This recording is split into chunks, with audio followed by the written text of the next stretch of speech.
So the first step to make the leg for a bunny or a bear, when it's a full leg, is to sew the two pieces of the leg together.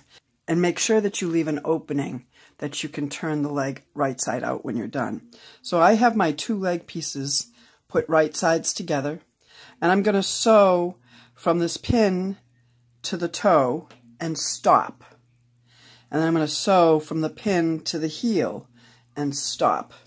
And then that way, this is where the foot pad is going to go, in here.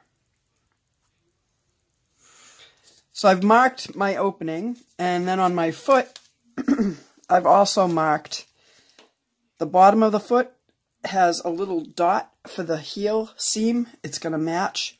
And the top of the foot has a dot for the toe seam that's going to match. And I did the heel seam with a pink pin so I'll remember. So let me get this leg together and then I'll show you how to put that foot pad on. So I've sewn from the pin around to the toe, and I've also sewn from the pin down to the heel. So I can take those out. And we have a really tight curve in here, so in order to make it nice and smooth when you turn it right side out, I'm going to put some clips in that curve, almost right up to the stitching, but not through the stitching. And then it's going to lay nice and flat on the front of his foot. And seeing that this is a curve, I'm going to give these a couple of little cuts too. It's always good to snip a curve in an armhole and on a design piece. There we go. Now I don't want to turn it right side out yet because I want to attach it to the foot. So I've got my foot here and it's right side up on my table and the heel is toward me. And now when I take my leg and I open up the area that the foot pad's going to go in, I can hover it right on top of my foot. And I'm going to match up with the right sides of the fabric together with the right side of the foot pad. I'm going to match up that toe seam right there.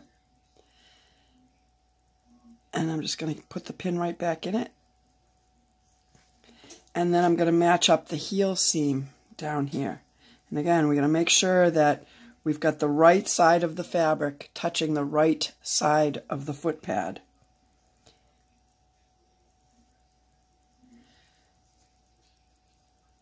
And I'm just going to match those up like that and put the pin back in. And now to make sure that it's going to fit nicely, I'm going to look around here and I'm going to see that my raw edges can match all the way around. And they're very close. It's okay if it goes a little over or a little under. Just make sure when you're stitching this that you catch both pieces of fabric all the way around. I like to put another pin or two in to hold it in place. Or if you like to glue and you happen to have a glue pen, you can actually put just a little bit of glue right in the seam allowance and make that ease in nicely so it holds in place. And you're going to stitch all the way around this foot pad. Doesn't matter if you start at the heel or if you start at the toe. Just know that you've got to go all the way around the foot pad because you've left a space to turn your leg right side out again on the back of the leg. And the glue works nice too, and then you're not poking yourself with pins. So there we go.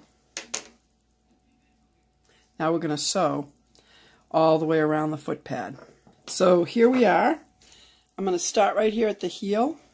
I'm just going to put this under my foot and I'm going to use the edge of my foot as a guide right along the edge of that fabric. And it's good to keep it from stitching over some folds and lumps. So I'm just going to use my tweezers here. You can use a stylus, you can use a seam ripper, you can use the tip of your scissors. Anything you need to use in order to keep those lumps from happening there. So I just want to back tack a little bit here at the beginning. And now I'm just going to slowly make my way around the foot. and make sure that I don't have any folds.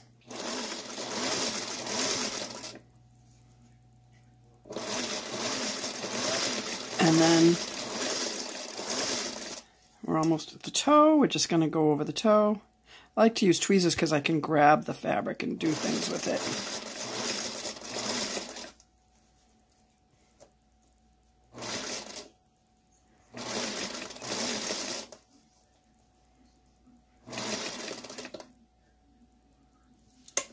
I see a fold starting, so I'm just going to lift my foot.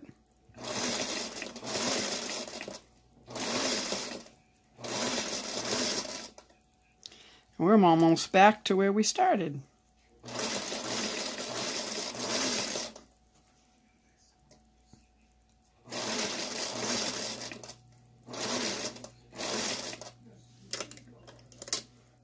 And there's the beginning right there.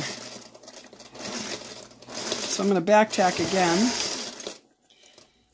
And now we can take the pins out.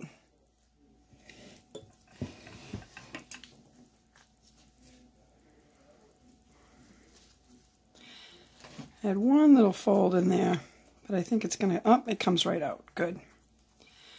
So now you get the foot pad on there, and all we got to do is turn the foot right side out, the whole leg. So we're going to reach in here to where we left that opening, and we're going to grab those, the toe and the heel, and we're going to push it right through.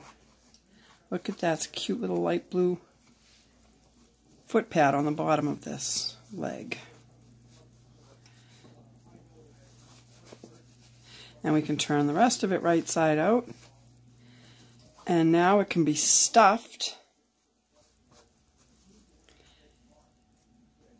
How cute. It can be stuffed. And then we're going to turn this raw edge back in. And you can either stitch with the machine really close to the fold, or you can blind stitch it by hand to close that back up. And then you have a full leg that can be attached to the outside of a bear or a bunny as an articulating leg, so that it moves on the bunny. If you were going to do a bear or a bunny without the articulating legs and you just wanted to attach it into the bottom seam of the bear body or the bunny body, you wouldn't have to do a full leg and you wouldn't have to leave an opening. This could be sewn all the way shut. You could have an open top that you could turn it right side out, and then that open top would just get closed into the bear. You'd do it like this, so that your seam would be on the top and the bottom, and that would get stuck right into the bear like that, so that your toes are going forward. So that's how you put the foot pad on a stuffy animal foot.